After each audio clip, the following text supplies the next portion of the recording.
Hey everybody, I would like to give an additional information about the DC Bombshells playing cards. Some of them you have probably seen in my previous videos where I'm reviewing the first wave of the figures.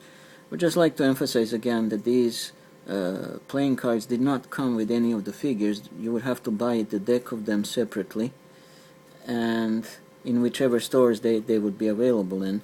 So this is the box of the actual playing cards I'm talking about, and it's called DC Comics Bombshells. It has on the front cover has Wonder Woman in the middle, Black Canary on the left, and Harley Quinn on the right. So when we turn the box around, it has some of the samples of the images. Practically all the cards would be focused on particular characters and show you 3 pictures of Wonder Woman, let's say 3 pictures of Harley Quinn and some of the other female heroes or villains. And it doesn't show the entire group of all the female characters that showed up in the DC Bombshell comics. It shows one portion of them, so maybe they're planning another deck where they will show the rest of them. This kind of series has seen the release of the DC Bombshells, has seen the release of 2 waves of figures. The third one has been cancelled, and one particular 2-pack of the figures has been postponed.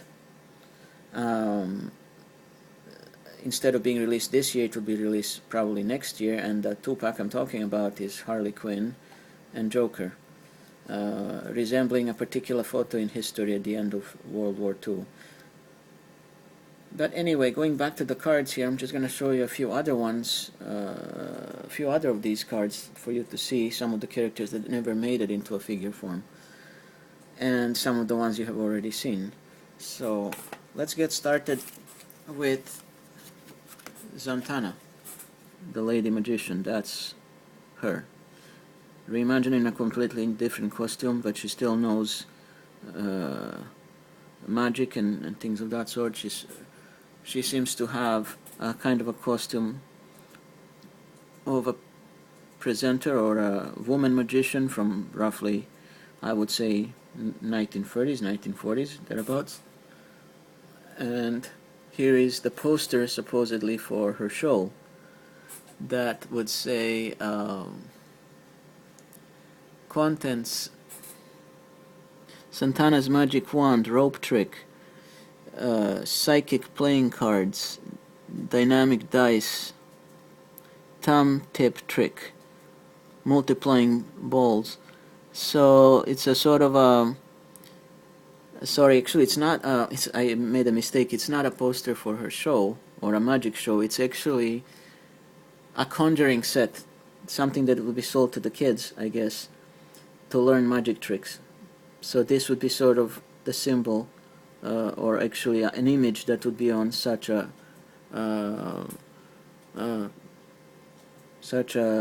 box. So it's again an interesting take. It's still the same character, but seen in a different kind of context, and she's still a superhero regardless. Now the other character that they also portray in these playing cards is Stargirl. Stargirl has been known to be part of Justice Society in the comics, the Justice Society of America, and of course of Justice League as well. But this is her reimagined. She has goggles on, which can be seen right here, and her costume with the star, and she also has a tattoo of a whole bunch of stars of different colors. And this is her on a cover of a field guide to the cosmos.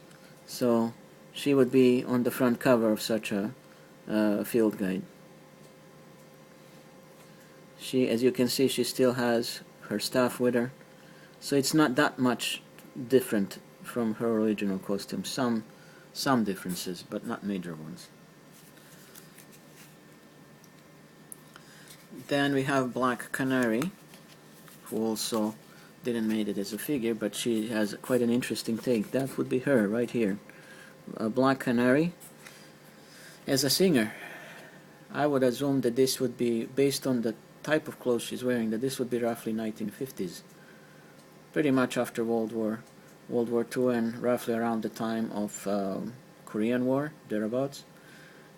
and she has a tattoo on her left arm, and she still has her power of loud scream that can disable her enemies, but in spare time she's a singer, at least in this version of her.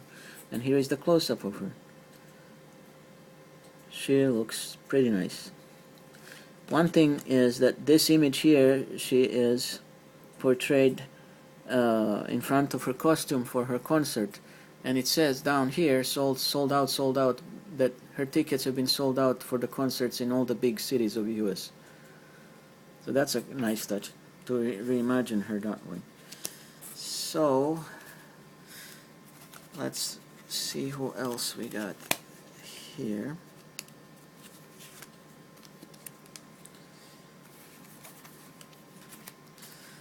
Okay, this is another image of Poison Ivy that you guys have seen in my review earlier in another video. This is her, a bit of a close-up how she looks. Then we have Supergirl, or the way she would look. This is her up close. Still that same cheerful smile like we all know her, that she usually has.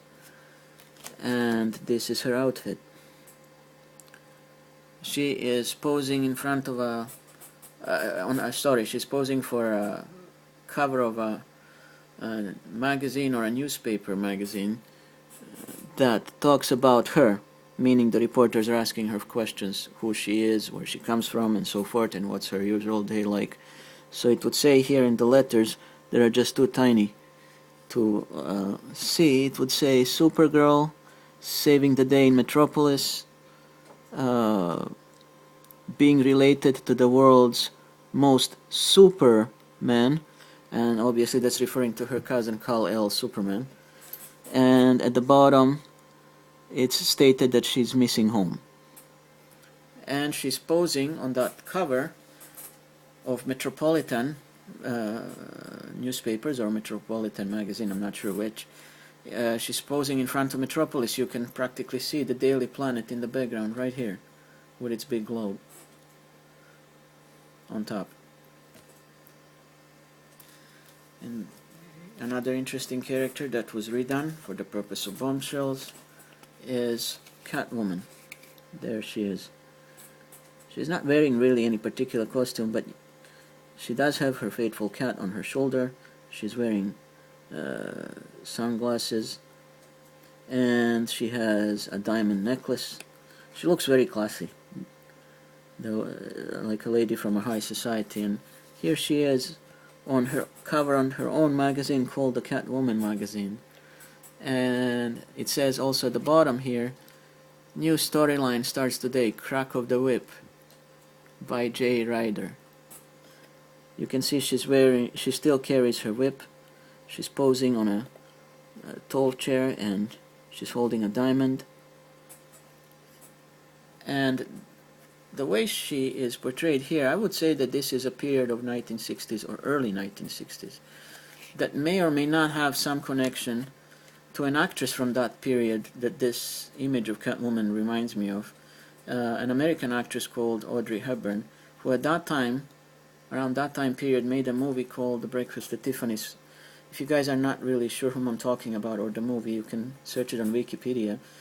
And the way Catwoman is portrayed here, I really think she resembles a great deal that actress, and from that particular movie. She's quite classy here, not wearing her usual costume that we all know her by. So this is, like I said, a definitely different take on her, and she still looks quite interesting even though there is no mask or an actual costume. You can still say it's her. Now there was that I mentioned earlier, there was a second set of DC Bombshells that made it into figures, and that's a wave 2, and I'll show you the characters on the playing card since I don't have the wave itself. Which 4 ladies made it into that second wave. The first one would be Batgirl, Barbara Gordon, and she is sort of presented here. She's still a hero, but she's presented on the cover of this poster or a magazine as a sort of a mascot for the Gotham City Airlines. So that would be her. The outfit looks quite different, but the figure itself looks exactly like this image. And there is no difference between the toy or the image itself. It's really the exact replica of it. And here is the close-up of Batgirl. How she looks up close. Quite nice. Then the second character that made it into Wave 2 would be Katana. Katana, depending on which media you're looking at, is it a comic book or is it a cartoon series or a movie? From what I understood, most of the time she was portrayed as a villain. And why do I say that? If you look at the Suicide Squad movie Part 1, she is portrayed as a villain there, or as a criminal who was working for the government in order to reduce her sentence or even set her free. Now this is a different take on her in the sense that she's dressed up as a mix of a samurai and a Japanese geisha. This shoulder armor here would be definitely from a Japanese armor, but the rest of her look and the way the hair is tied with the pins through her hairband would resemble that of a geisha, and the outfit itself. Now, she's quite deadly with her katana blade, so that's what she carries as a weapon. And she has, of course, her mask is actually painted on over her eyes, and this is how she would look up close. So she definitely made it into a figure, and the figure matches the image for sure, and there is no doubt about that. Now, the other character, the third one that made it into Wave 2, is Hawkgirl, and there she is. In this kind of outfit, she more or less resembles a sort of an experimental pilot from about, I guess, 1960s, maybe even 1970s. And she is here put on a poster that says "Liftoff." And instead of her wings, you can tell she has no wings anymore and no mace or a sword to carry as a weapon. She has these rocket boosters that help her fly when she presses the handles with buttons on the front. And she looks quite different, but you can sort of tell it's her because the color of her clothes is pretty much resembling that of her original costume, and instead of a head mask that she would wear shaped like a hawk, she's wearing a helmet that's shaped like a hawk. And it seems that she's advertising a kind of a jetpack, meaning what she carries on her back, that you could buy this, that it's available wherever jetpacks are sold, and the company that seems to be selling these would be called the Tanagarian Hammer. It states right here, which is quite funny because her native world is called Tanagar, where she and Hawkman come from, at least according to the official interpretation in the comics. There were variations about that topic and so forth, but anyhow, that's how she would look. And here is a close-up of her. She's blowing a bubble gum. So yes, this is the beginning of those experimental flights and things of that sort. That's why she would probably fit into about late 1950s, early 1960s, thereabouts. And then we have also another image of Wonder Woman up close, and another image of Harley Quinn up close.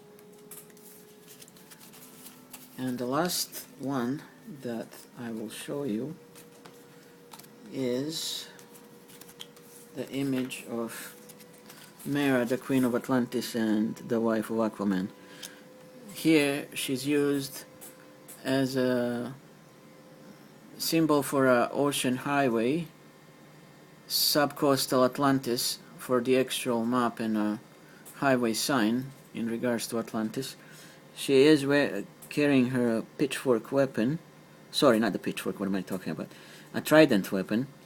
And She has a summer hat instead of her tiara or a crown, and the color of her costume is pretty much that one that would resemble her royal robe, so it's in dark green with a yellow belt and the insignia of letter M on the belt buckle. So it's an interesting idea to use her in this form. She's the last figure of wave 2 that completes the second wave, and here she is close up. The only difference is that as a figure she does not wear that summer's hat, and she does not wear this kind of costume at all. In a figure form she's wearing a sailor's hat, so she's shown more as a sailor girl. She's wearing a sailor's hat, and she has a sailor green shirt and white bell-bottom pants of a sailor.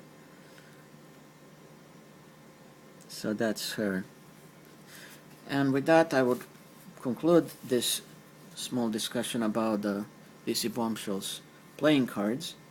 Hope you guys enjoyed it, and I will catch you next time. Thanks for watching. Bye.